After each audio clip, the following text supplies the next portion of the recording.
Yes, we do. Wait for this to tell us. Okay, we are live. We are live. I will be resetting this. We are live.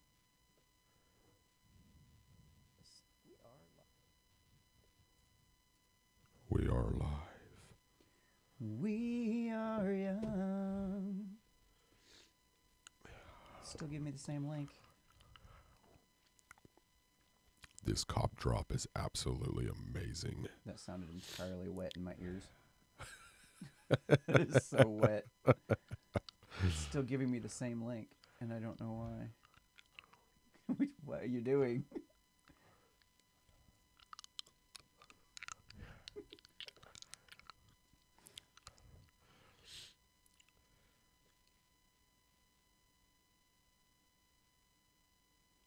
Alrighty, we've got 0 people watching, and that's okay. I'll just slide you on over yonder. There be our live stream. Already got a thumbs up. It wasn't for me. Sweet. Sniffle, sniffle.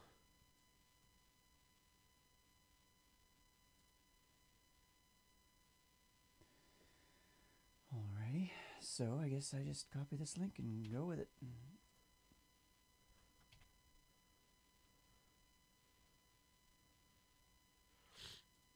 Publishing.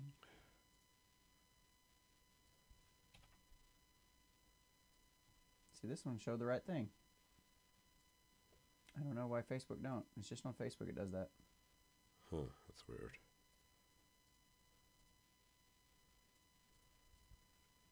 Facebook is really gay. Hopefully it actually takes people to it. That's the problem. I just want people to come to the show. I just want to come on the show. Hey. I am on the show. Remember, we're recording now. No, I said I want to come on the show. I am on the show. I'm here. I see what you did there. You liked that, didn't you?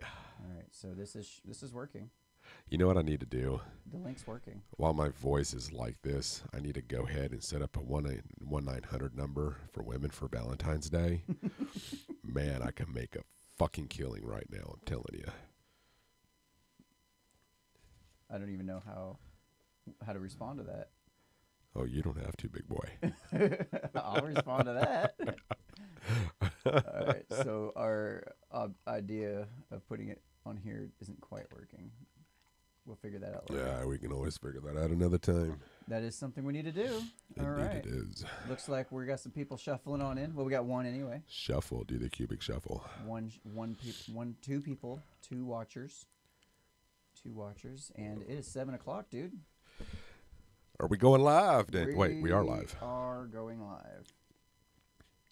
We are going live. So, let's begin, shall we? Alrighty. So, here's the question today. Why is the media so hyper-focused on Alexandria Ocasio-Cortez and her new Green Deal? My answer may surprise you. The mystery man in the MAGA hat assaults a BBC reporter, and media is silent beyond the first reports. With new presidential hopefuls entering the ring, what would it take to defeat Trump in 2020? And to round things off, El Chapo is convicted and the charges are bullshit. All that in a duffel bag full of chimps tonight on the Unframe of Mind Show. You're listening to the Unframe of Mind Show, the place to have the most mind-stretching, unprotected, intellectual intercourse of your life. Your host, Daniel Wagner, battles the forces of evil by lobbing fiery balls of truth, reason, and evidence over safe room walls. All right, and welcome back to another episode of the Unframe of Mind Show, where we have uncomfortable conversations without a condom. I'm your host, Daniel Wagner. And I'm Anthony Trewick. All right, and tonight we're going to take on a few of the main topics that have been going on in current events this week. If you enjoyed the title and that brought you in, then you're in for a big surprise. So, for those who are just listening to the podcast format, the title was To Meet the Dems, Sacrificial Lamb tonight, and El Chapo, a big win for Big Pharma. That's going to be fun. Oh yeah. At any rate, so let's dive right in, and I think what we're gonna do something a little bit different. A friend of mine. First crown. Well, you gotta let me say what I'm doing first. Nobody knows anything about it unless they watch that shitty video that we did that we had to take down, where we already announced 6. Anyway, friend of mine sends me some crayons. They're offensive crayons, and I love them. I have not read all of them, except for about 6 of them. And the reason being that we already read 6 of them is because we had a plan to read about 6 of them per episode for a little while. It didn't work out so well. Problem is, the video was terrible. It was so bad, so we had to shut it down. So we're going to start over. Brand new box of offensive crayons. And throughout the show, we'll do 6 this week, and we'll continue to do 6 for the remaining 4 weeks until we have finished the entire box. So, Anthony, you want to do the honors for us and bring up our first color? If you can get your fat fingers in there. I know, right? Jesus. All right, what's our first color? Really? What is so offensive of that? It's orange. Presidential. The color's called presidential orange. It's Donald Trump, homie. I'm not offended. That was lame. Well, it's offends somebody. I mean, I guess it kind of goes with the wig I had on at the start of the show. Yeah, so the first one was a dud. Forgive me. It's not my fault. I didn't design these things, all right? But they're anyway. So I want to talk about our good friend Alexandria Ocasio-Cortez and the Green New Deal. This is a fun one for me, and I think we're gonna have a little fun with this one tonight. So I had a theory. I was just really wondering, why in the world is the media so hyper focused on Alexandria Ocasio-Cortez lately? Do you have any kind of suspicions why she would be the shining light of the Democratic Party right now? I almost kind of feel like they're kind of throwing her out there to the wolves, and and it's a way to show somebody that's not intelligent within their own party. So come election time, somebody can step up to the plate and be like, well, here I am, why would you want to vote for her, and give them the opportunity to step up on that pedestal and take charge. That's funny. It's funny you should say that. Matter of fact, what I'm looking at is, all right, my theory is she's a lamb being led to slaughter. No, She's young and naive, and she's a bartender, just kind of plucked from obscurity rather. Right. And doesn't realize she's entered into the den of wolves. I want to explain a concept that a lot of people don't know. I think we've talked about it on the show before. It's called the Overton window. You know what the Overton window is? I do. Okay, so for those of you that don't know what the Overton window is, it's basically kind of like a small frame of things that the public will accept in their current reality or their current world. Anything kind of a little bit beyond that, people might be willing to listen to you, hear you out on it. And, they may not change their mind, but they'll at least hear you out on it. But anything that's really, really far outside the Overton window, like, anarchist views like some people on the show have, people are a lot less likely to listen. They'll think it's kind of crazy. And that's kind of the approach they take. So the reason I say that is because I think right now the Overton window is in such a place where when you put somebody up front like Alexandria Ocasio-Cortez, she's coming at us with this Green New Deal and coming at us with all these different policies, and according in reference to the current paradigm, she looks so freaking far outside the Overton window that you're like going, no. Well, she's already considered herself to be an extremist when it comes to policy changes. I mean, she's already admitted to that. But I don't think she really understands how far out there she is when it comes to certain things that she's willing to pitch to Congress and even with her own party. Her own party, I mean, even Nancy Pelosi thought the Green Deal was a joke. Yeah. I mean, think about that. Nancy Pelosi, of all people, thought it was a joke. I mean, that's got to tell you something. And I tell you what, the way the left has gone just full tilt with a lot of the things that they're wanting to approve or have approved, and just the Green Deal and late-term abortions and, up in New York. And, I mean, it's just you are actually watching the collapse of the Democratic Party just before your very own eyes. Oh, and no, I don't think so. I think I disagree with you on this. And only insofar as I think the Democrats are smarter than people give them credit for. I think they know exactly what they're doing by allowing AOC to be the media darling right now and put the spotlight on crazy. So you mean to tell me that there's actually shit going on behind the scenes with the Democrats? And again, this is she's just kind of like the puppet in the wind right now. And I don't think she realizes she's being used. And the reason I say that is because you have the 2020 presidential elections coming up. Right. And you're seeing a situation where they're going to put somebody out there that's so far left that people aren't ever going to vote for her anyway. You know, she can't. But she was voted in office. Well, right. That's kind of you're playing with fire right there, my man. I mean, I get what you're saying, but first of all, she's not old enough to be president. They'd have to change the rules. But what I think what that does is you can then run a Democrat that would have previously been considered extremist, who's a little farther left than what we're used to. Right. But by comparison, they kind of look normal. Normal, yeah. So people are more willing to go, well, she's fucking crazy, so yeah, I'll vote for, you know, this guy over here or whoever ends up running in that spot. And I think that's really what's going on, is she's kind of being fed to the wolves here. You know, go ahead, let her do her media appearances, let her go out there and talk her head off and sound contradictory and come up with these grand ideas. But I think there's a second piece to this too. Let me ask you this real quick. Do you think Bernie Sanders has a better shot of winning the election this time with Hillary not in the picture? I don't know. I think after everybody saw what happened the first time around, maybe there'll be more drive to vote for him. I honestly don't know. And I actually did hear he was caught in an interview. He was going through the airport and he was pretending to be on his phone. Like somebody was trying to ask him questions. He's over here pretending to be on a call, and the guy's like, "I can see you're not even on the phone. Like you're on your home screen. Like he was on like text message or something. It was and I think I can't remember. I think I heard about it on the Joe Rogan Experience actually. I was sitting there listening to that. I'm like, yeah, I did remember hearing about that a long time ago, but I had forgotten about that. But he made a point that kind of ruins it. Like if he's like. I'm of the opinion of how you do anything is how you do everything. And it's like, if he's willing to be that kind of dodgy over, you know, instead of just being a beta male or an alpha male in this case, standing up, being presidential and saying, I'm not taking interviews right now, you know, let him know, hey, I can't do interviews right now. I'm not taking questions, and then go on about your business. But, you know, he wants to go the kind of shady, backhanded, slippery, slimy way of going, I'm not taking call, or I'm on the phone. I'm on the phone. What do you expect from a socialist, you know? I'm like, what are you doing? Yeah. Anyway, yeah. I kind of want your thoughts on that, only because we had the guy on the show, what is it, Bernie and Bust?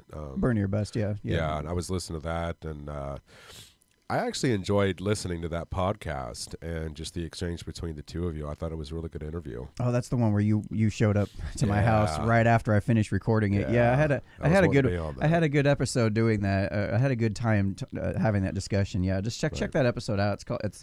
Has something to do with Bernie or Bust, and I had gotten in the discussion with him, and it was really I had to stop in the middle of it because there was a point in the conversation where I had mentioned that I was an anarchist, but he didn't really get into what it was that he didn't really seem to care what that meant. He just proceeded to use this, like basically call me an extremist. Right. It's like basically, well, and people say that we're extremists, you know, like I was like, well, no, wait a minute, dude. I had to stop the whole thing. And I'm like, wait. Wow. I was honest with him. I was just being upfront. I'm like, listen, I'm really having a hard time focusing on what you're saying right now because you just insulted me, whether you realize it or not. That like you didn't have any curiosity about my views. It's like, no, we need to stop and address that before we can move on. Oh. And I really encourage people, like if you feel like people are, you know, not offending you, but, you know, disrespecting you and belittling your views while you're trying to put an honest effort in explaining why you believe what you believe, you know, stop that conversation right where it is. Address that, because if they can't even address that, they weren't going to listen to you to begin with. Right. So it's just a nice little lesson in how to have a conversation with somebody. Well, and it just kind of goes to show the engagement between people these days is not what it used to be. You know, to have a civilized conversation or a dialogue about particular subjects, people get very emotionally driven by their thought process of what they believe in. Right. Rather than opening your mind to different viewpoints, which I have since I've been on this show now full time. I've really, you know, with you being an anarchist, I've listened to a lot of your theories on different things, and it's made me really kind of sit back and understand where you're coming from. Mm-hmm. You know, so when we get done with the shows and I go home and, you know, I'm just kind of thinking of what it is that you were trying to, you know, what point you were trying to get across, and it really does kind of allow you to have some deep philosophical thoughts about where somebody is coming from. And that was kind of the premise of the show, but I found it very interesting that that interview really kind of showed where, with one side, it is very hard for that other person to really accept what it is that you're trying to explain to them. It's different, or a different point of view of what they're trying to explain. And I just thought it was interesting. So that's one of the reasons why I enjoyed it. But, well, I'm glad you watch your own show. well, no, I mean, I know, right? I try to follow up on what's going on, even when I'm not at the show. It's just I've got so much going on. Yeah, it's a lot. We both have a lot going on, and I completely understand. When people don't have time to sit around and watch these videos all the time, so I do. That's the podcast version. Yeah, I do make the podcast version for that purpose. It's much easier to listen to this stuff in a car, as much as I enjoy doing it on YouTube. Anyway, we have somebody saying hello on the show. Hello, Mustard Salad Gaming. That must be my friend from work. I don't know if he wants to be named, so we'll just go with that. Hello. 5 O's. Hello, Governor. He gave me 5 O's. Is that like O's. flirt? Is that like internet flirting? I don't know. Because I know like hey with 2 Y's is supposed to be like flirting. Hey. Yeah. I thought that was gay. Versus hey, or anyway. I thought the 2 Y's on hey was back hey. to the Green New Deal. What I wanted to say was I think having AOC up front presenting all this stuff and right. advocating for this, I think it serves two purposes for them. Not only does it allow her to be like the lamb led to slaughter, so to speak, but it also allows them to get a gauge on how accepting of these ideas the American people are without risking any of their own political capital in the process. It's brilliant if you think about it. Yeah. It's like, instead of them presenting the ideas, the Democrat establishment, instead of them presenting the ideas, they let the new freshman congresswoman go and run. Like, sure, you want to run these ideas that the American public think are fucking crazy? Sure, go ahead, lady. But the problem is, if people turn out to be kind of accepting of it, that gives them an idea how far they can go toward the socialist agenda. And that's dangerous. Yeah, I mean, it really is. Yeah, it's actually kind of smart. You got to really watch out. It is smart, but then in a sense too, it's dangerous because then you look at how many people actually voted her into office, which is scary in itself, coming out of New York and out of the Bronx, and that district voted her in. Well, the district voted her in, but she's also pushing these policies in a state that was pro-Trump or more Trump, lean Trump, didn't it? Well, that's most metropolitan areas, Talking about pro-Trump or yeah, pro-Trump. Oh, pro-Trump. I think the whole state ended up going to Trump, if I remember right. I don't remember all the map was crazy. I just remember seeing a whole lot of blood red all over the map. So Mustard Salad Gaming says we can take the hello how we will. So I will take it exactly how you think I'm taking it. Yeah. Hard. Anyway. Take it hard. He said it, folks. Not me. Not this time. I did not say that. I didn't say it. That did not come out of my mouth. Depends on what you mean by hard. Well, it depends on what went in your mouth. Well, it depends on what you mean by hard. Depends on your definition of what is. Right. All right. Yeah, I just wanted to run that by you. But before we move on to the next topic, we do need to take a second and we say that the Green Deal is crazy, and that might just sound like kind of a right-wing talking point. And I have heard from right-wing talking points, and they've got it wrong, but they're not exactly doing any favors either. They're not actually reading from it, and I think they would, if they would just quit trying to hyperbolize it, they could just they would do just fine just by reading it. At any rate, let me show you. I read it, and I tell you what, and I sent you a message earlier. If this doesn't sound like a government takeover in the process or in the works, I don't know what does. Right. So I want to read a few key points from this, just to give you. If you get a second, or at least about a 5-minute worth of read up on this Green Deal, because it's actually something we're paying attention to. So the link is currently in the description. You might be paying attention to it, but I'm not, because it is not going to pass. No way in. No, I know it's not going to pass, but it kind of gives you an idea of what these people are fucking thinking. When I think of Green Deal, I'm thinking about changing, the climate and all this other stuff. Environmental stuff, right. And that's actually how they... nothing to do with this. Well, that's the premise of it all. The premise of it is, the Earth is about to be destroyed unless we change our ways in 12 years. I mean, this has been the same So has the story. doomsday clock been moved up a couple of minutes? See what it is. The same story we keep hearing decade after decade. Every know, generation I know, has its new. The climate. We were hearing about how the world was going to dry up into a desert wasteland. Now we're hearing how everything's going to be flooded. It's like you can't have it both ways. Like, Everything's going to be frozen. And then all the models that they come up with, all the computer models for climate change that they come up have with, always been wrong. Always wrong. Yeah. In fact, half the time they're going the opposite direction of what they said. Yeah. At any rate, but the entire premise is built from that. They all start from that very starting point and build from there and try to justify all these huge changes from there.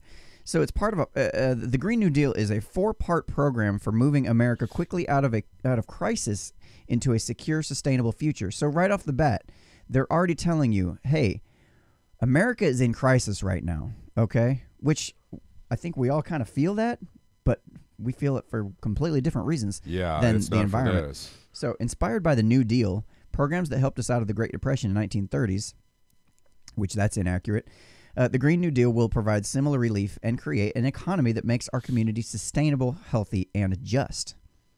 Okay, so what is justice, by the way? Just curious. I can understand sustainable and healthy having to do with climate change, but what is just? That's that lingo that those kids in office are using. So we've got the 4 pillars. The Economic Bill of Rights. Okay. And they start off right off the bat. Our country cannot truly move forward until the roots of inequality are pulled up and the seeds of a new, healthier economy are planted. So right off the bat, we're talking about inequality. Like, how is inequality causing, climate change, global warming, whatever the hell you want to call it? That was my first stopping point when I read this, and I'm thinking to myself, what the hell? What?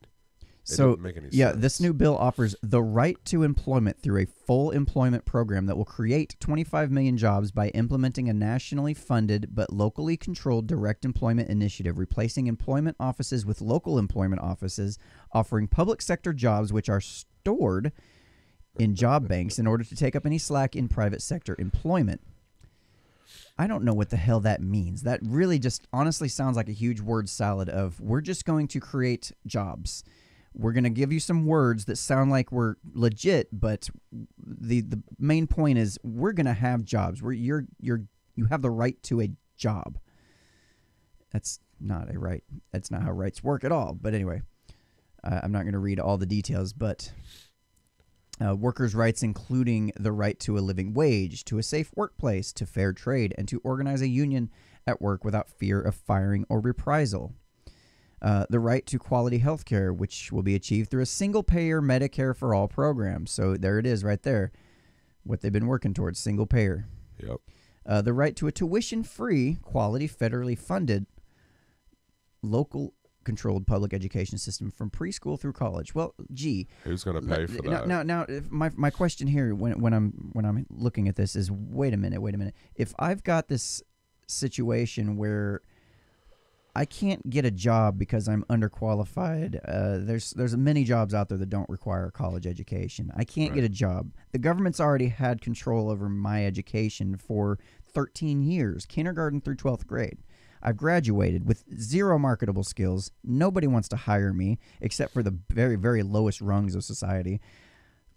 Like, how is it that if the government gets a control of college education, then all of a sudden things are going to be better? Because, I mean, as far as I know, every program that the government, or every goal that the government has tried to go in and do has turned around. Not only has it not worked, but it's actually had a completely opposite effect of what their stated goal was. Right. We talk about the war on poverty.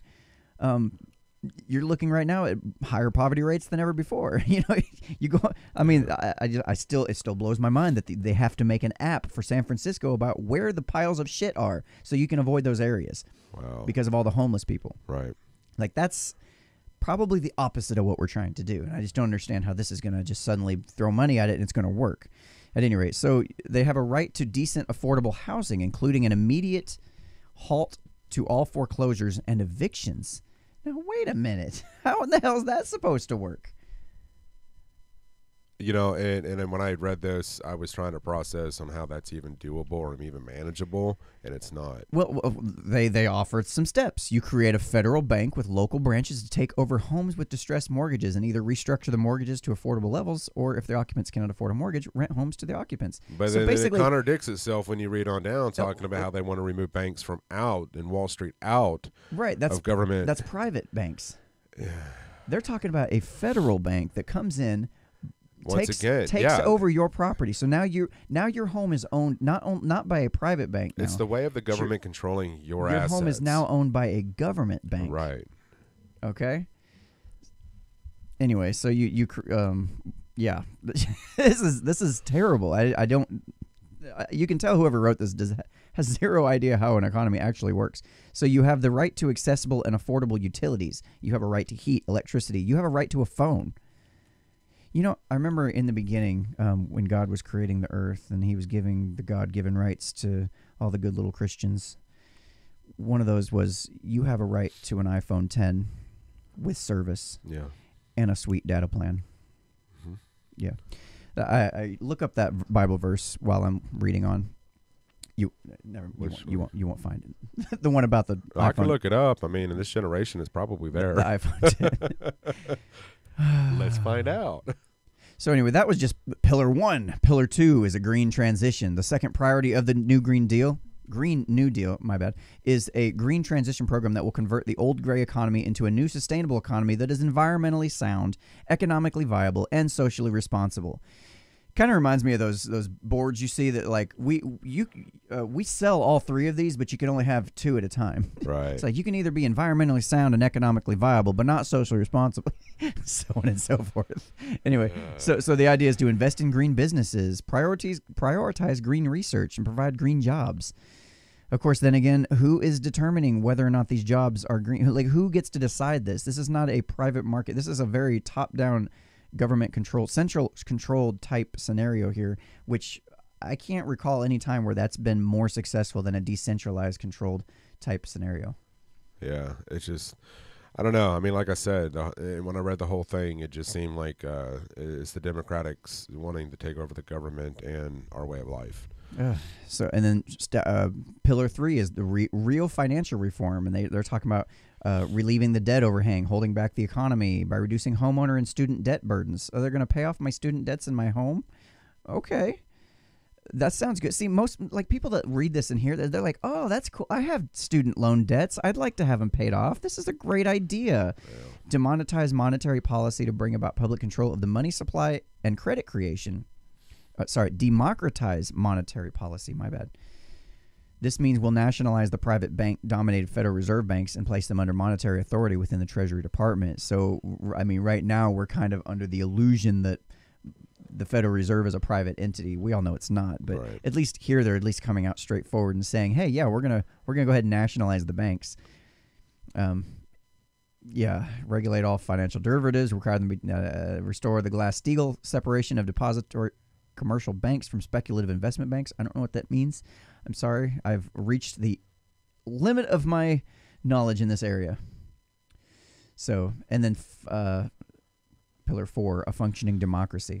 Now, when you get down to where it says, the Voter Bill of Rights, that will. Now, did you happen to read down where they want to close all U.S. military bases overseas? Oh, let's see. And then they want to basically just keep the reserves intact, but then get rid of everything else and do a 50% cut on the military. Did you read that? No, I didn't read that far down, I don't believe. Yeah, you need to. You would have a voter bill of rights would guarantee us a voter marked paper ballot for all voting, require that all votes are counted before election results are released, replace partisan oversight of elections with nonpartisan election commissions. Well, see, those might actually, some of those might they want to abolish the Electoral College. Well, some of those might actually be decent ideas, except the problem is that the Dems aren't ever going to go for it because that's how they win elections.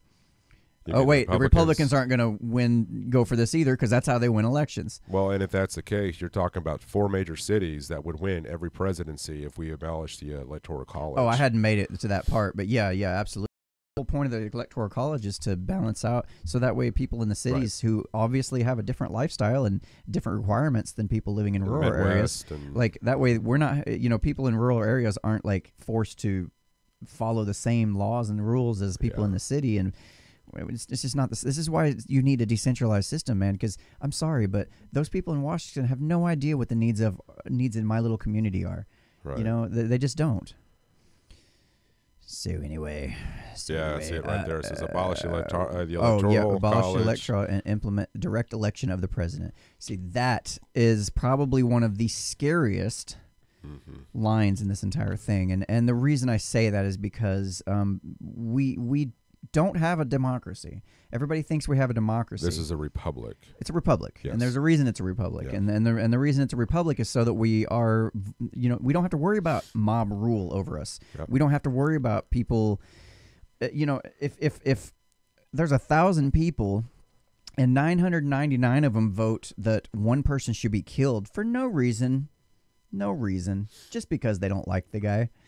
That's democracy. Yeah. They can do that. That would be legal. That would be perfectly Let's scroll acceptable. on down a little bit just to kind of give you a little bit of And just for those of you who don't get the picture very clearly, what I'm referring to is the idea that you have 2 wolves and a sheep, and the 3 of them are going to vote on what's for dinner. That's democracy. And the fact that fucking oh, sorry, this democracy thing pisses me off a little bit. but you also have the fact that when you have a society with an IQ of 90 and below, a functioning democracy is an impossibility because people don't have, they literally don't have the cognitive ability for the long-term strategy and thinking to be able to look down the road of time and see what the consequences of their actions are. They're more likely to go toward free goodies and freebies and shit like that. But they're the ones that repeat history. They're never the ones that learn from it. Every time you see one of these socialists or people talk about, the right brings up, well, what about Venezuela? And then they say, well, what about Saskatchewan, Switzerland, all these other countries? But the difference is in IQ levels. Okay, so the higher the IQ, the more likely you are to not sit there and vote yourself a bunch of free goodies because you kind of understand where that road leads. But when you're we've had conversations about that before on the show. when you're presiding over a population of people that are honestly too dumb to know any better. I mean, look around you. Look at the people you talk to in a day-to-day life. I mean, most people just want to live their own lives and to be left alone. They're really not. First of all, not engaged in the political process. Well, look where it says right there. Strengthen media democracy by expanding federal support for locally owned broadcast media and local print media. That's scary. Where'd you see that? Sorry. It was right there at the bottom, number 6. Oh, down here. Yeah. Oh, you're farther on down the page. Yeah. Okay. Strengthen media democracy by expanding federal support for locally owned broadcast media. Oh, they should have labeled this section propaganda branch of the government. So now, when you go on down, they start talking about the military industrial. Sorry, I'm sick.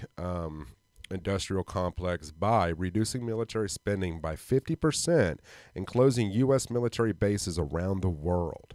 Oh, I'm all for that. Honestly, that one I'm okay with. I mean, it depends on where we're talking about, obviously, but reduces spending by 50%. And close? No. No. Well, as far as military spending, we spend way more than even the second. What's the second most? The second most spending in a nation's military budget, I think, is China, if I believe, and our spending far outpaces. We could cut it by 50% and still have, and still be outspending them. Like I'm not even joking. It's ridiculous. The military industrial complex is a whole nother side of this whole equation that I completely agree with these people on. I don't agree with that at all. That's gotten completely out of control. I think if it was more controlled, the spending, I think I would be okay with that. But no. Yeah. Okay. And in other news. So U.S. Let's pull out another crayon while I'm looking this up. Here you go. All right. You take the box. I am looking for travel. Never mind. I'm not even going to say it. I'm going to look. It better be that color. I'm going to be pissed. Fabricated rape red. Oh, yeah. That is fabricated rape red. Fabricated rape. I'm not going to touch that one. I just did. With a 6-foot pole. Yikes. So It's this right is next to presidential orange. all right. So I need you all to do your own research on this. Obviously, Wikipedia is not a reliable source for No, information, never but is. it does make a good jumping off point. Do you agree? No, I do agree. Yes. It's a good jumping off point. But that It being actually has said, United I'm States looking number at one. okay. So right here, number one, the United States spends $712 billion. Okay, we're looking at $178 billion for China. That's number two. If we cut that by 50%, we'd still be triple. Well, roughly double, almost triple. Yeah, something like that. Of what the second highest spender in the world does. That's crazy. Like we could cut it by 50% and still be just fine.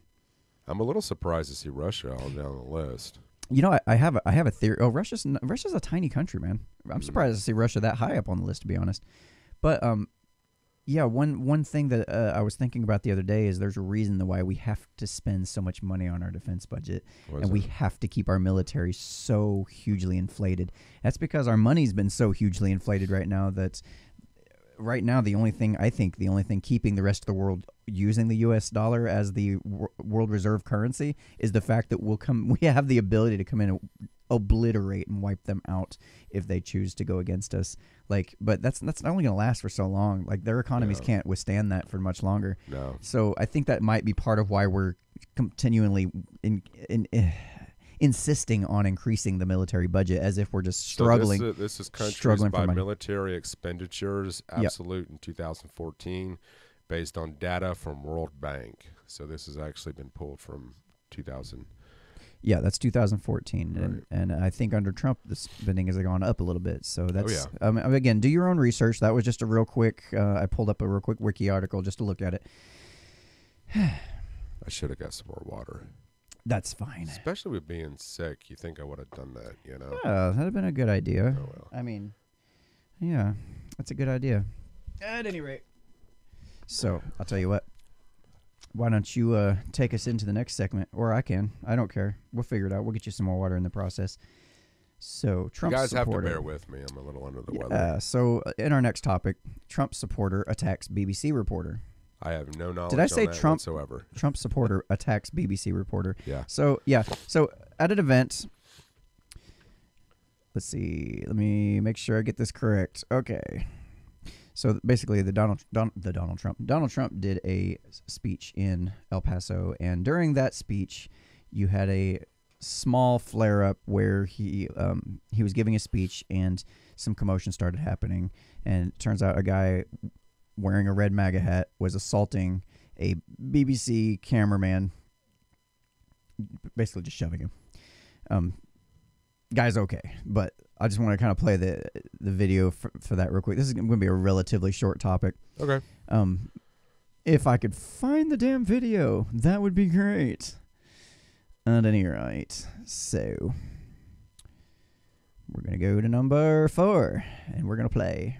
Have reached the lowest level in the history of our country. USA! The media! The media!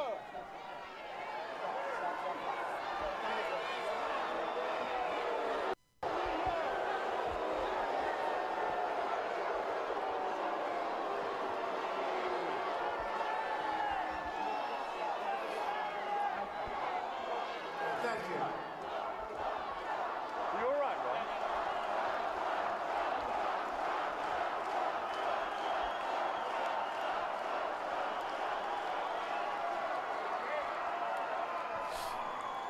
Thank you. The lowest level. Okay, so the part they cut out of that was basically Trump asking them, "Hey, you all right?" You know, making sure he's okay, and then he went back into his speech. Right. Okay, so that was pretty benign. Something happened, and a lot of the left-wing media are acting like this is a huge deal, at least for a day.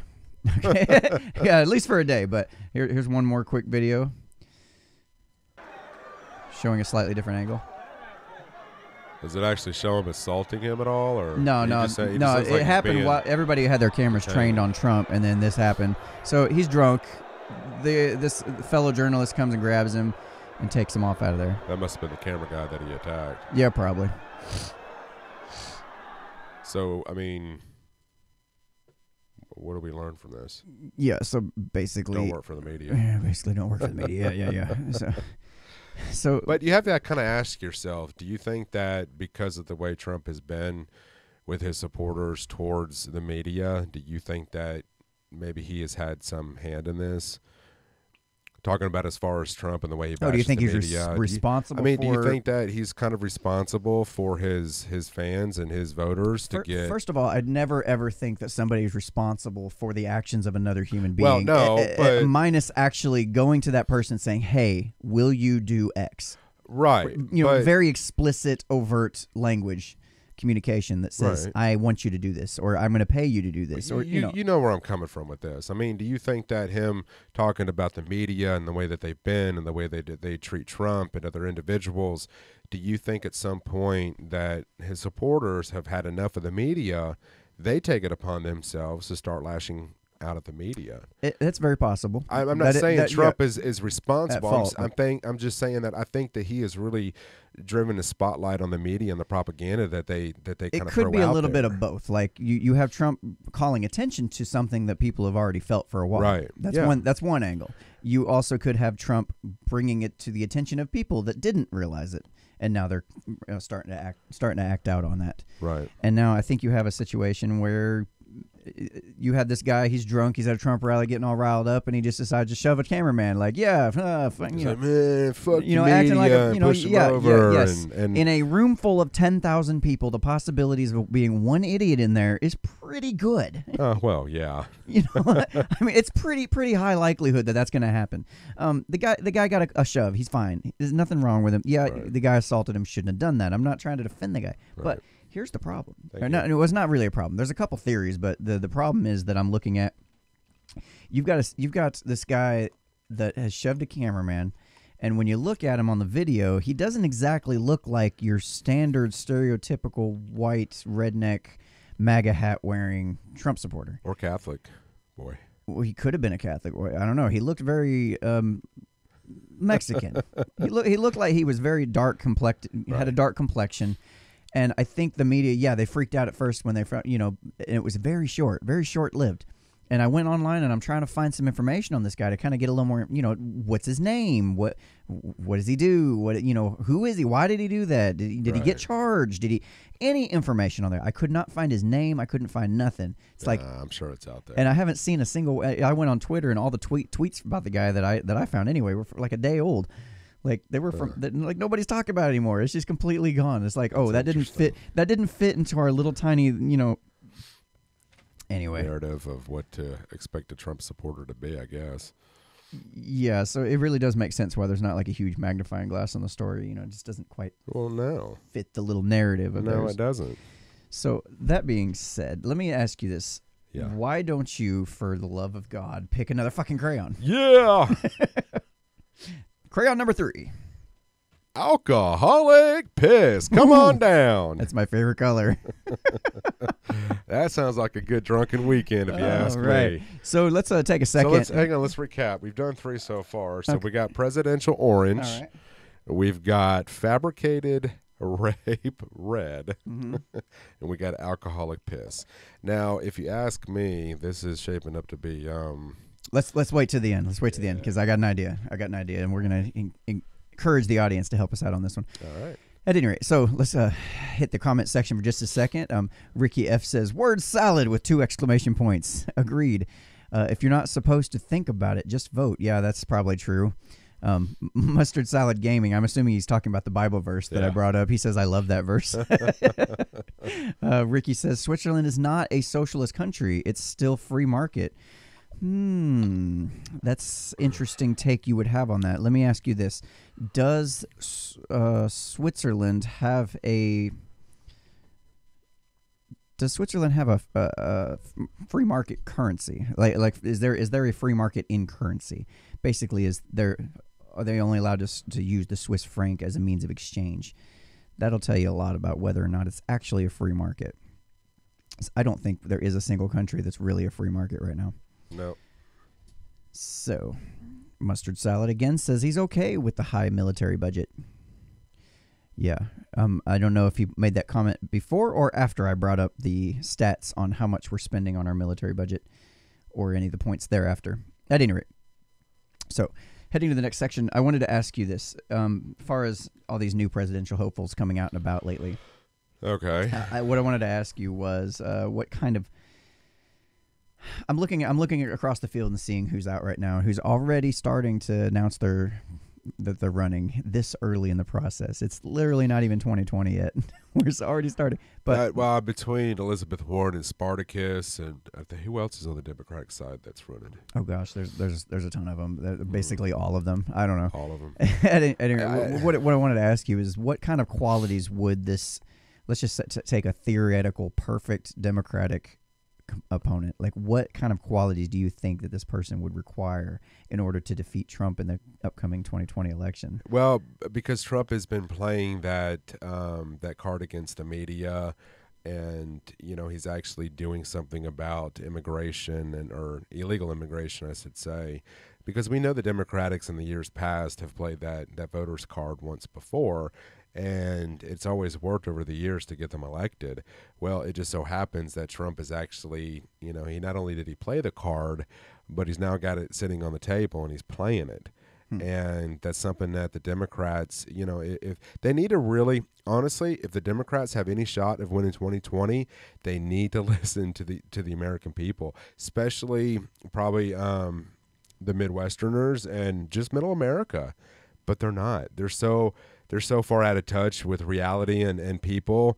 I don't think the Democrats have really a shot in hell, and I don't think there's anybody that's going to come close to beating Trump. As far as qualities, they're going to have to really they're going to have to step back, and they're really going to have to do some soul searching on their party, them as individuals. I mean, you're looking at a party that was branded with late-term abortions, killing babies. This new Green Deal, are you behind it? Are you for it? I mean, what's going on with that? Right. So you're really going to have to separate yourself from the Democratic Party, almost to a point where I feel like you almost have to run independent, if not a Republican. To beat Trump. I have heard that. I mean, to beat Trump, you're really going to have to sling mud, and you're going to have to take the onslaught that is Trump in the next election cycle, or you don't stand a chance at all. Yeah. You're going to have a set of balls to go up against that man. Is what it's going to take. So during that Joe Rogan Experience podcast that I mentioned earlier, the guy that he was interviewing is actually running on the Democratic side. And he's running for universal basic income. Like, that's his big platform. He's trying to guarantee that each American gets $1,000 of free money every month. So basically, no, that's not going to work. You just pass out $12,000 a year to everybody. No, I mean, again, that sounds like something that you're just doing to gain votes, and it's no. The thing that I think that what this election in 2016 did for a lot of Americans, I think what it had shown us is that, the time for, to put up and shut up has finally come to this point. Either you're going to promise the American people what you say that you're going to do, and if you're not, you're out. And I think that the American people are finally waking up to the fact that we're tired of being fed all the bullshit and nothing is ever followed through with. Trump he's followed through with a lot of the stuff that he's done. And I think that's one of the reasons why it pisses off a lot of Democratic people. There's some things that, he hasn't really tackled that I wish he would have, which is Obamacare. Yeah. He promised the American people to really do away with that. Well, I haven't really heard a whole lot about it. Yeah, they did something like that. They actually put it in the hands of he put it in the hands of Congress to try to figure it out. No. It's like, and every time he's done that, they've come back with total shit. Right. Like, you remember the omnibus spending bill? Yeah.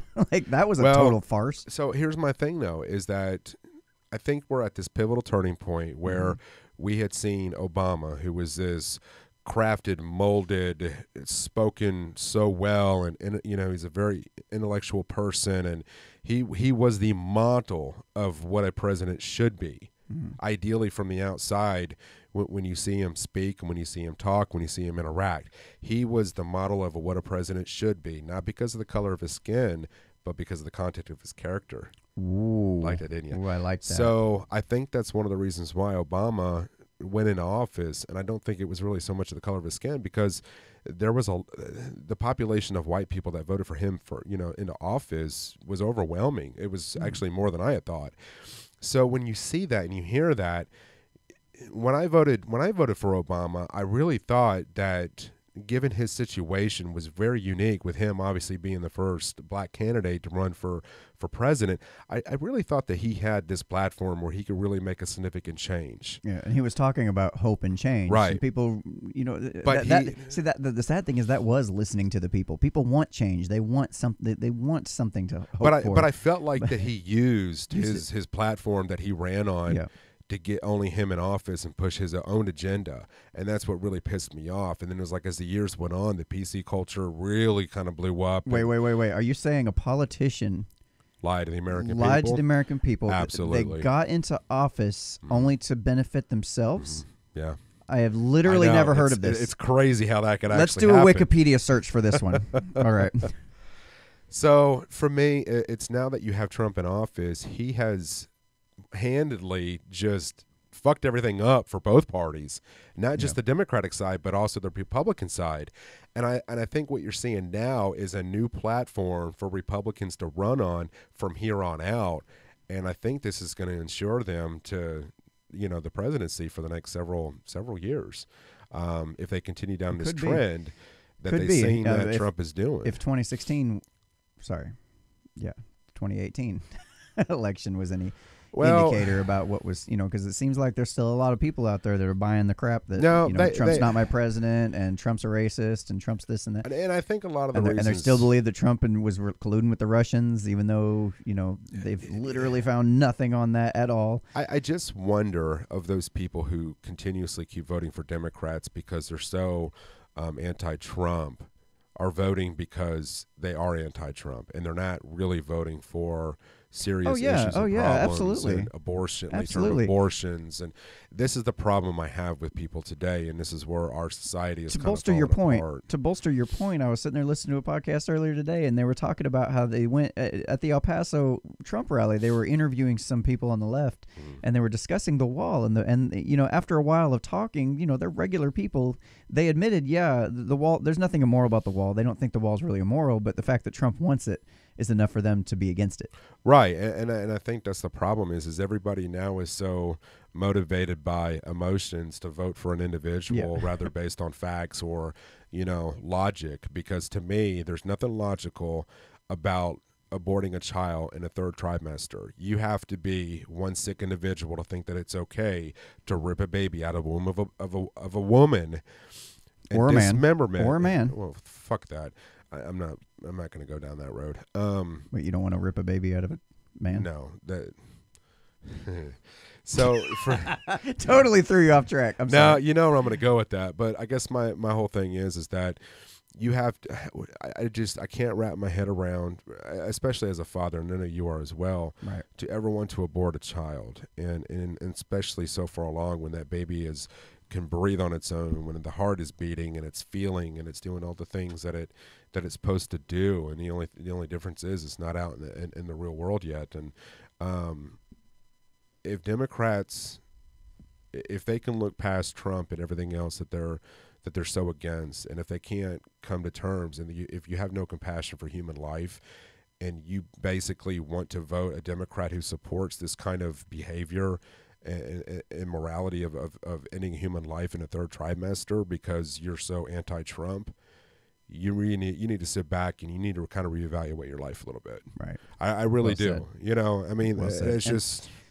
And to follow up that question, that's on the Democrat side as far as an opponent. But do you think there's any kind of other factors that could cause Trump to fail and basically step on his own feet, maybe economically or financially, some kind of foreign policy? Or do you think there's anything sitting in the wings that might potentially add a risk? I think Trump is his worst enemy in 2020. I think by his behavior, I mean, we obviously know that he has gotten away with some pretty outlandish things. He said some pretty outlandish or done some things that are just been, I mean, this guy has not openly admitted, but we know that he has slept with a porn star. We know that, he's done a lot of things that most people elected into office would be thrown out of office for. Well, in the United States, anyway. Right. But this guy has maintained his dignity throughout, well, if he has any, throughout the whole process. And I think Trump, I think he can lose the presidency, but he's got to do something really, really messed up. I don't think there's going to be anything coming from the Russian, that whole situation with the Russian, propaganda. I don't. What about like if the economy does end up collapsing? Because I think if the economy collapses and people are struggling financially by the time the 2020 election rolls around, I really think we're going to see a situation where people are going to be more open to the idea of socialism as a potential choice, because the Democrats would be able to then point to Trump and his free market solution and point and say, hey, wait look, a minute, obviously it's not working. No, that's what they would do, though. I know, but as a smart human being, why would you even point this at Trump? You guys, for over the last 2 years, have been given the credit to Obama, saying he's the one responsible for the economy. So why all of a sudden now are you saying that Trump is responsible for the collapse of the economy? That doesn't make any sense. That to me absolutely makes no fucking sense at all. You have the Democratic parties, and I see it all the time on Facebook and social media, that are given praise. And Obama himself has even said this in interviews, talking about how he's taking credit for that also for the economy. But if the economy tanks, they're all going to point at Trump and say he's the one to blame. But wait a minute, 5 minutes ago you were saying it was Obama who's responsible for this. People say, they'll speak out of both sides of their mouth all the time. You have these situations come up all the time where, if you were just reading the newspaper 5 minutes ago, it's like well, on the other hand, you do have Trump. The average voter doesn't see all that. They see pretty much what's in front of them, what's being told to them right now. They don't. Honestly, a lot of people don't have the time to go back and do their own research, so they're kind of relying on their own memory. If they even did hear about something that had happened, any politician is going to take the credit for anything that's good stemming from their 8 years in office. I mean, you can't tell me that Trump, knowing him as well as we do, that after his 8 years is over with, that he wouldn't take some bearing of responsibility of something good that happens during somebody else's tenure as president. Hell, you already know he will. But my point is that if the economy starts to go in a different direction, I don't think that's going to swing as many voters as we think it might will. And the reason why I say that is because the economy is always going to rebound. We know this. And you and I both have been watching, the economy here lately, and it's not doing very well. But with that being said, it's kind of race to the 2020. Is it going to be the economy first? Is it going to be the election first? Do we reach hyperinflation before the 2020 election? Yeah. So or is it 5 minutes afterwards? Is Trump? Is he kind of wanting to get to the election before the the economy really tanks? Because at some point it is. All right. So you know what time it is now? Lucky number 4. Number 4. Yeah. Offensive crayon time. I want to find that damn. Before we head into our next subject here. All right, we have got suspicious cold sore. Come on down. Suspicious cold sore. That sounds so hot. Number 4. That sounds so hot.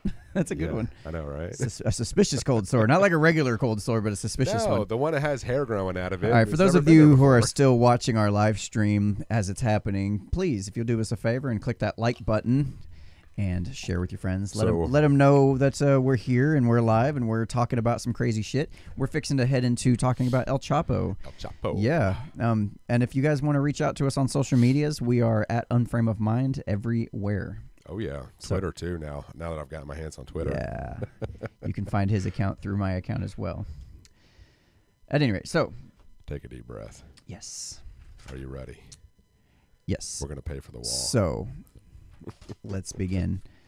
So, after decades evading the police, Joaquin Guzman Loera, I knew I was going to stumble on that. Yeah. The Mexican crime lord known as El Chapo was convicted in a drug conspiracy trial. He faces a life sentence. According to New York Post, U.S. Attorney Richard Donahue said this conviction is a victory for the American people who have suffered so long and so much while Guzman made billions pouring poison over our southern border. He was clearly in. Oh, I'm the one speaking now, so just don't confuse us as the quote. He was clearly in direct competition against U.S. conglomerates and Big Pharma, who are doing just fine delivering poison to the people from within our borders.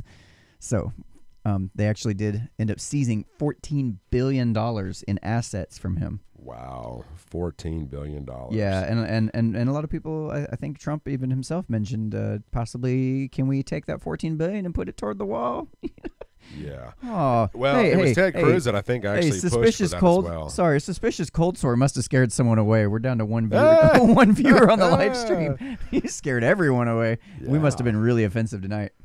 Don't worry, folks. I'm working on an article right now that you'll find very offensive. Oh, when that article's released, shit's going to hit the fan. All right, so fuck me. Here's the angle I wanted to take on this, and I'm going to try to keep this short because we still have our Phobismus section. Stay tuned for that.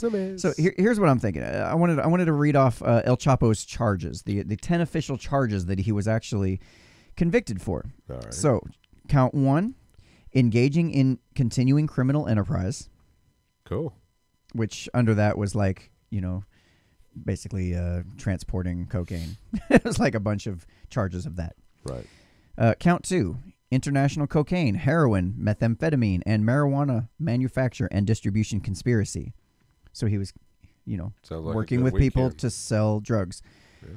Count 3, cocaine importation conspiracy. Count 4, cocaine distribution conspiracy. Count 5, 6, 7, and 8 are all international distribution of cocaine. Count 9, use of firearms. In this case, it was a machine gun, and it was fired. Cool. Count 10, conspiracy to launder narcotics proceeds.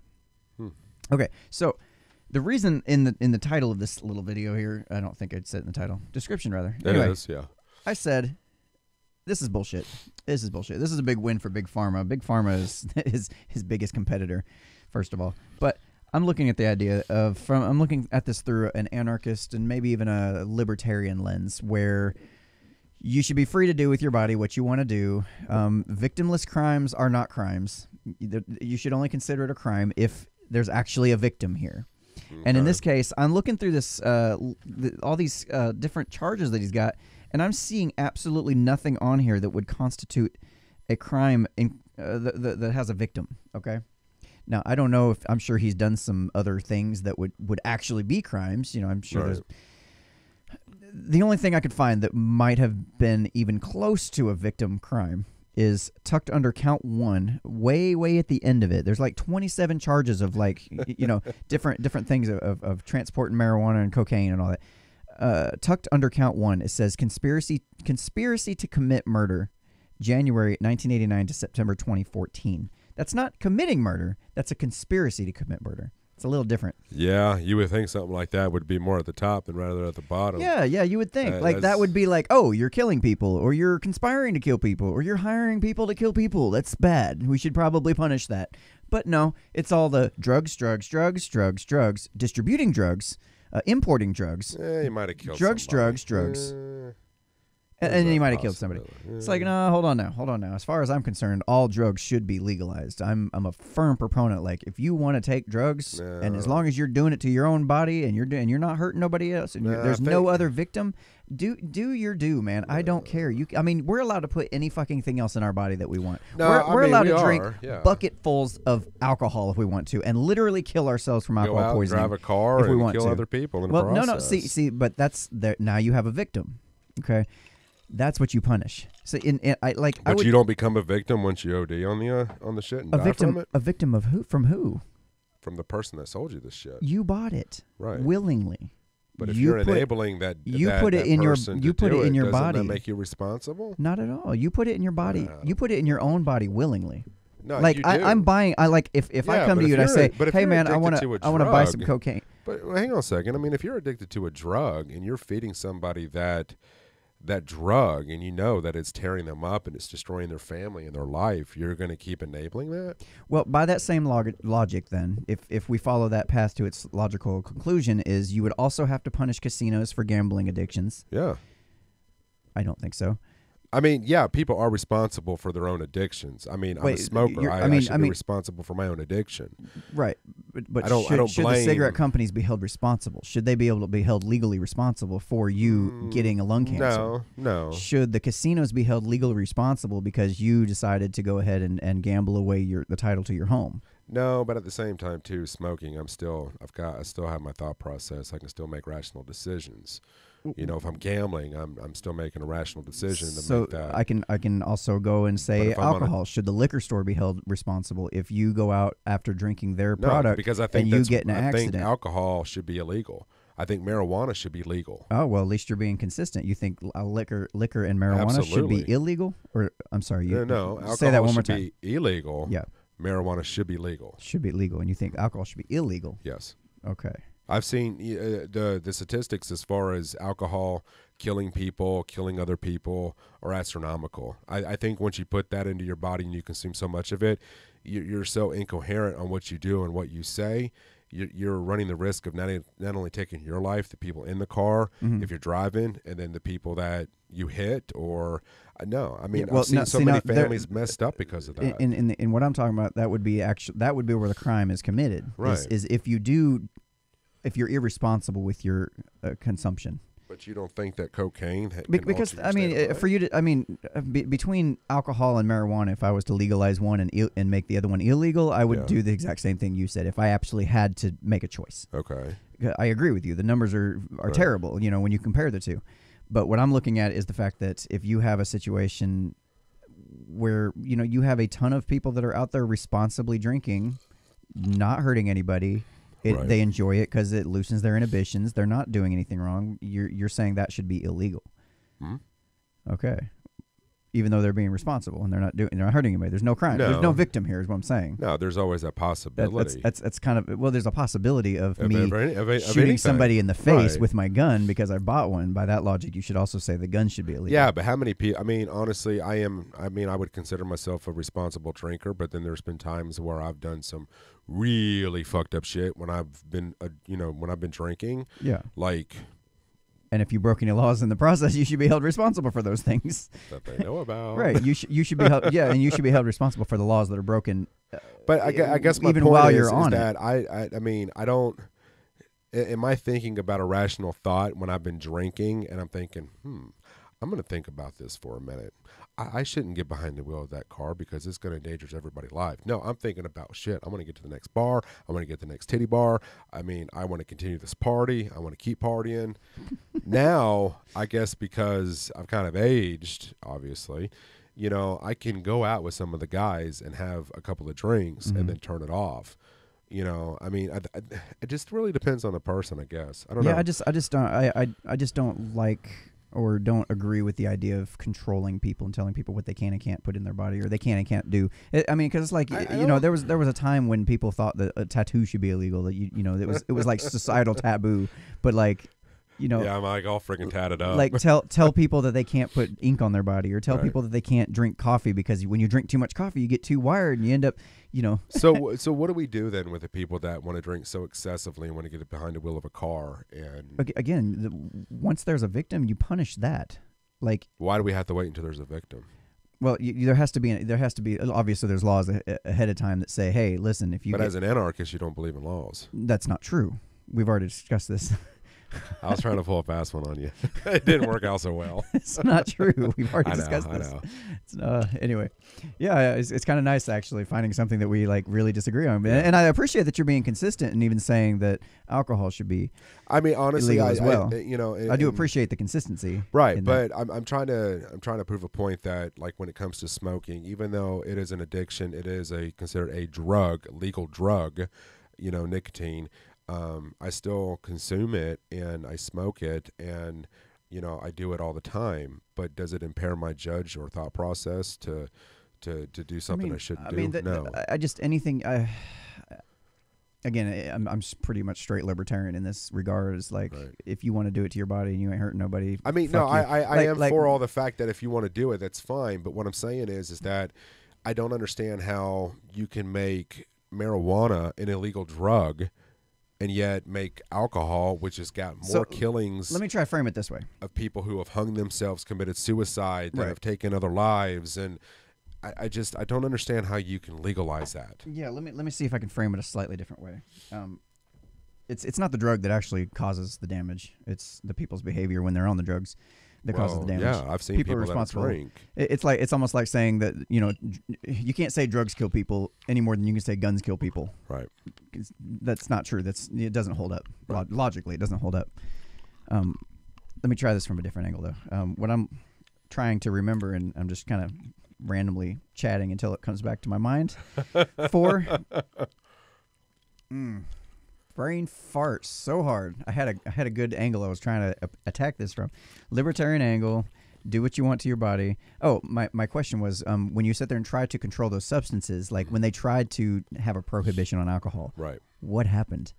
Oh, people were buying it left and right, or trying to find ways. People of want it getting even more. Yes, I know. In every country where it's been legalized, drug addiction's gone down. Like crime's gone down. Like all the things that people worry is going to go out of control. It's actually gone the absolute opposite direction. I don't think for alcohol that would ever be the case. That it would go the opposite direction. You just sit there and said it does go the opposite direction. Like when people try to when you try to go through prohibition, people start buying more of it because they want it. Well, no, they do, but I don't think that it's really going to make a dent in the fact of people still going out there and drinking and driving and doing stupid shit when they're out drinking. People are going to do it regardless, whether it's legal or not. My point is that I don't understand how they can legalize something that they know willingly can alter a person's state of mind to go out there and do something that can harm others. Marijuana, they deliver prescription drugs for that all the time. People still drive on it. They're not supposed to operate heavy machinery. They still do it. I mean, there's so many different like. For you to try to micromanage people's lives like that is just an impossible task. It's literally impossible. Well, I'm not saying that you got to micromanage people's lives and what they can and cannot consume as far as alcohol or any kind of substance. But you absolutely would, though, because you'd have to sit there and stop them from doing it in their own home. You'd have to stop them from doing it right outside their home. You'd have to make sure that they didn't have any way of accessing it, that you were trying to control it at the borders and keep it from coming to the country. Right. They can't even keep drugs out of prisons, and they're arguably the highest secure locations in the world. You can't even keep drugs out of prison. Like, there's a market for it. People want it. They're going to buy it. So then you have a situation where we run into guys like El Chapo that are making billions of dollars by taking advantage of that market and taking the risk that's involved with servicing that market on the black market. People are going to buy it regardless. Right. I would much rather see situations where, okay, it's legal, but we also have programs. It's not demonized. It's not stigmatized, where people, if they have addictions, they don't have to be afraid to go get help because they're afraid they're going to go to jail for taking a drug they shouldn't be taking. Well, so like they can go get the actual help they need to solve the problems for their addictions. They can get support and they can get help and they can get guidance. So then how should I react if I'm in a car accident with my daughter? My daughter's life is taken from a drunk driver, but yet this is a substance that is apparently controlled and it's legal. So I should be okay with that. Are you? Don't straw man me here. I didn't say you should be okay with that. I'm not. What I'm saying is that has been time and time again situations that people have been through. Right. The story comes up all the time. You hear the story constantly where people are, sad shit. So then I feel like happens. So now I feel like people are having to manage my emotions and have to be accepting of what somebody has done because they decided to take that route of wanting to drink. And to drink alcohol and make a stupid decision. Well, the law doesn't have anything to do with your emotions, first of all. The law just has to do with... No, I'm talking about the person who decided to... I guess what I'm trying to say is, obviously bad shit happens all the time sometimes, and whether alcohol was involved or not, sometimes people get in accidents and no alcohol is involved. Right. Sometimes people are just texting. Should we ban phones? Well, I know we already banned texting. Well, which I'm okay with that, or making restrictions on texting and driving. Well, if if we're going to go this route, then we obviously know what happened to my cousin. That died. But what you didn't know about the accident is that she was going through a construction site and there was an ash truck fault that pulled out. Asphalt had covered the taillights and the brake lights. She never saw the truck. Yeah. So, I mean, you really don't know until the accident happens. And then, I think alcohol, once you find out that person, was obviously in a state of mind where they couldn't control themselves because of drinking, they want to blame that. Yeah, you're not really mad at the alcohol, though. You're mad at the person for making the decisions they made. Right. You can make it illegal to drink and drive. That's fine. If that's what society agrees on, then make it illegal to drink and drive. We already have penalties for that. If a cop catches you drinking and driving, you lose your license. You're not doing too well all of a sudden. And if you end up killing somebody, you're charged with manslaughter. You actually go to jail for shit like that. There is penalties for doing those things where a victim is involved, and they're already pretty well established, known ahead of time for stuff like that. Most people know, hey, don't drink and drive. The word's out there. It's not like a secret, like, oh, I didn't know that law. Yeah, it kind of bothers me that people still push that limit to no bounds and want to intoxicate themselves so bad to make poor choices in life. Yeah, I just don't agree with taking it away from everybody, taking that right away from everybody for the decisions of a few, because that's really all it is. I mean, how many people are out there drinking every single night, never got in an accident, never had a problem? They drink responsibly. They enjoy it. It's something they just enjoy. They enjoy getting into the culture of it. They enjoy getting into different vintage wines and the year, and they like to talk about where the wine was from. You know, there's a whole underground, you know, culture to this thing. Right. And for you to say, well, that should be illegal, I mean, you're taking that, you know, from people that are minding their own business. They're not doing anything wrong. There's no victims. There's nobody getting hurt. Like, I can't do that. I can't take that away from everybody because of a sad story because that would be just very similar to the left sitting there bringing these stories in about all these sad sob stories of immigrants coming across the border and Donald Trump locking them up, and well, we shouldn't have a wall because these poor kids are getting separated from their family. I was fixing to go that route. It kind of has that same feel. It's like you're using this emotional story, which is bad. Which is bad. I do understand that. I sympathize for that, but it's not the liquor's fault. Right.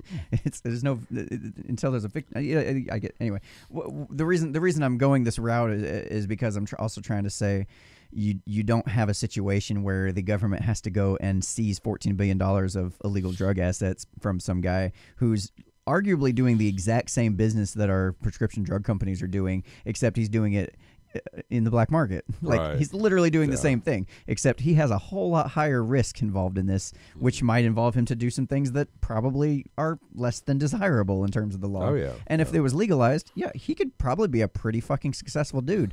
We could probably buy El Chapo stock and make money. Chapo! You know, he could probably have an IPO sometime, you know, where he sells El Chapo stock, and we all buy into his company. You know, do I buy Amazon this week or do I buy El Chapo? I don't know. That would be kind of interesting. I'm gonna go shop at El Chapo. You kind of get what I'm saying, though. It's like none of this would even be a story right now. Like I looked at, like I said, I looked at the whole thing, and it seemed like the one charge that might be involve a victim was buried underneath another charge about drugs. Yeah. Like there might be more to this story than we priorities aren't exactly very straight. No, they're not. Anyway. All right, we got 2 more crayons to go, so let's pull a 5th.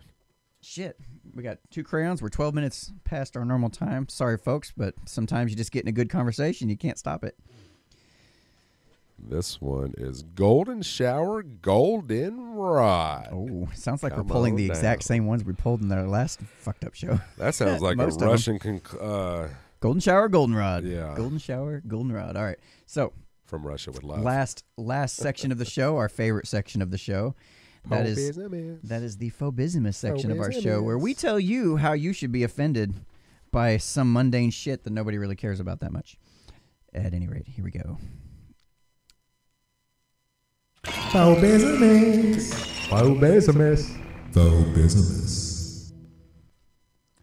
Alrighty, so for today's Phobismists, let's see. Yeah, make sure we get this correct. I like it. I have no idea right what screen. this is about. All right, so this is from the Smithsonian.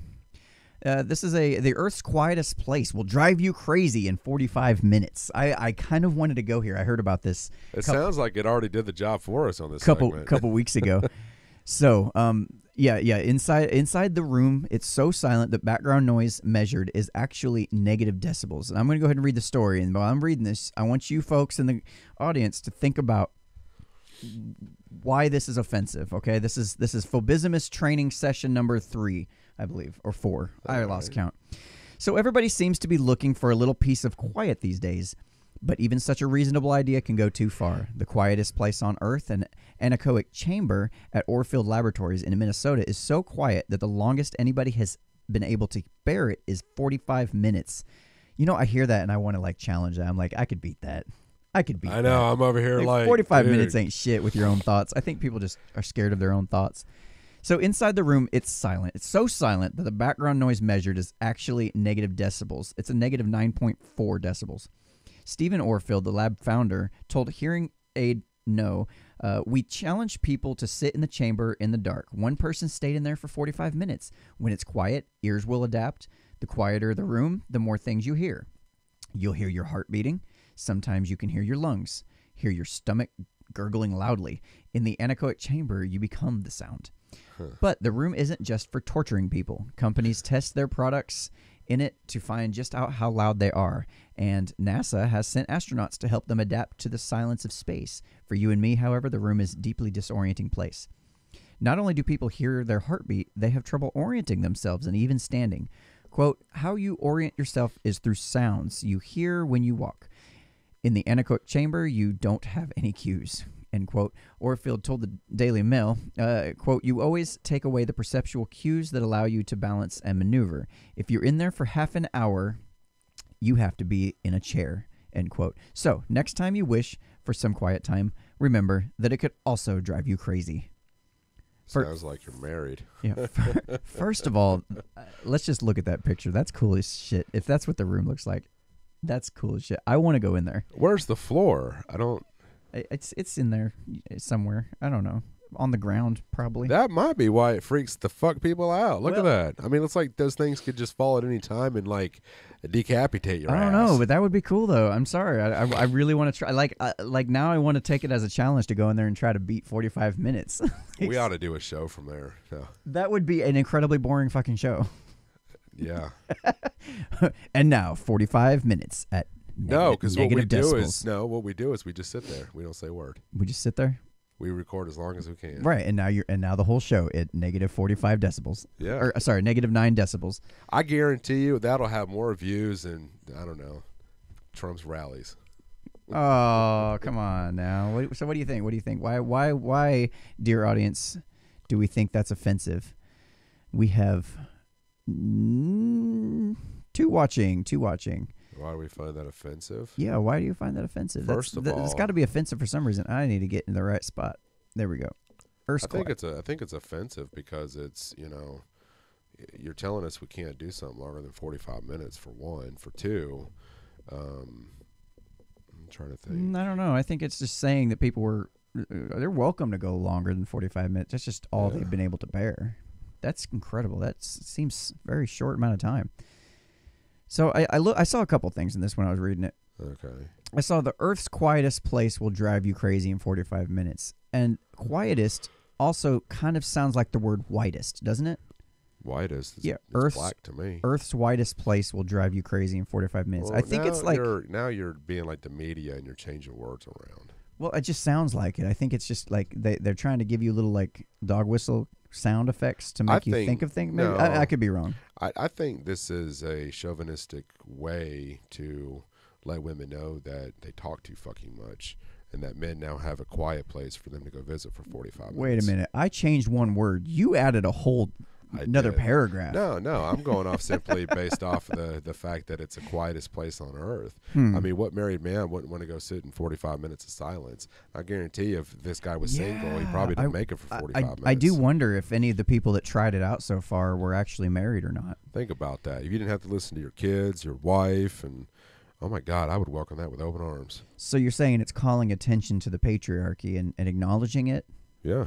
That maybe okay, yeah, I get that. It's it's acknowledging the patriarchy, and they shouldn't do that because, well, maybe they should acknowledge the patriarchy. I mean, to me, this is toxic masculinity at its finest. Oh, it's toxic masculinity. Yeah, please explain. Because this is we can't stand women when they bitch and complain and.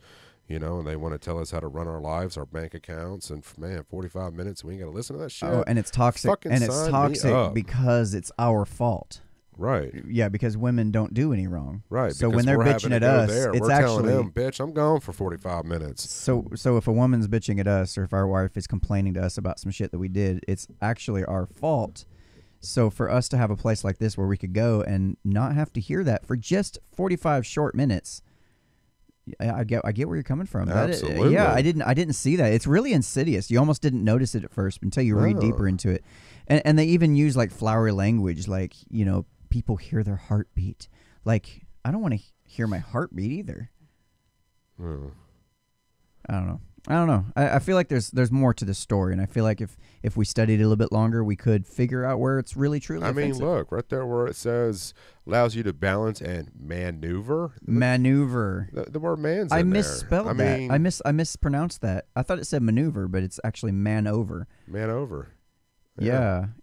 Oh, I see. Okay. So you see the next line. If you're in there for half an hour, you have to be in a chair. Yeah. It's telling us we have to be in a chair. Yeah. Like, maybe I don't want to be in a damn chair. No, think about this. When we're at home, we can't sit down and relax.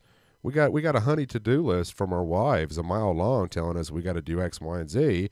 By the time we want to sit down, we pass out because we're so fucking tired, and we find ourselves going to bed. Yeah, that's true. I want 45 minutes of my me time.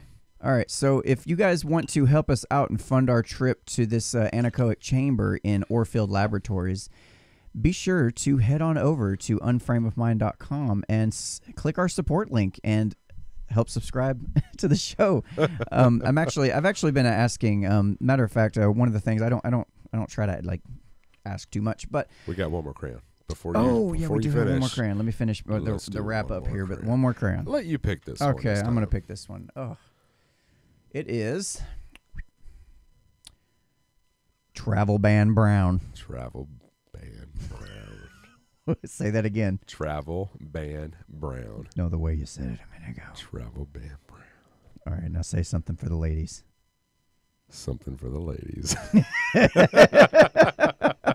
Happy Valentine's Day, ladies. Tomorrow. Oh, yeah. All right, now. So as we wrap up this episode, we're going to tell you a little bit of something. So what I was saying is basically we are trying to, like, our ultimate goal here is to, I just want to be straight with everybody. Our goal is to get out of our normal daytime jobs, to do this full time. This is something we enjoy doing, and we want to be able to bring you more content, better content. We want to be able to get upgraded equipment. We want to be able to bring you, higher quality streams, that kind of thing. Well, problem is all that costs money. And what I've been asking folks is to head over to unframeofmind.com and support. We've actually got a number of ways you can support us, and one of those ways is to just donate $5 a month. Something. If you would be the kind of person that's willing to buy us a cup of coffee, we'd be glad to have it. Just go over to the website, fill that out, and that kind of gives us a better idea what kind of things we can afford in the future. We're looking to upgrade our merchandise shop so you can actually buy Unframe of Mind merchandise. Again, the studio, equipment. It costs, all this stuff costs money up front. Yep. So any kind of amount of help would be greatly appreciated, and it would be put directly back into the business. We don't use any of this for ourselves. Nope. That's why we have full-time jobs. That's why we have full-time jobs. We would like to not have full-time jobs. To support our families. Right. But the goal is to get the hell out of here eventually, so we can do this full time and actually bring you some good stuff. I'd like to be able to get more in depth into my research, be able to bring you more facts, data, statistics, things that really matter. I've got a number of projects on the back burner that I just cannot get to time wise. So any help will be greatly appreciated. And we've got some segments we're fixing to start getting into. I know I've got one, and we like doing the sketch comedy, things that we do, and I won't forget the green screen for my segment that I'm fixing to start working on. So. All right, so it's been a fantastic night tonight. I've been having a good time. I hope y'all have been having a good time too. So until next week, 7 p.m. Central, y'all have a good night. Adios. Peace out. A mi amigo. Mm-hmm.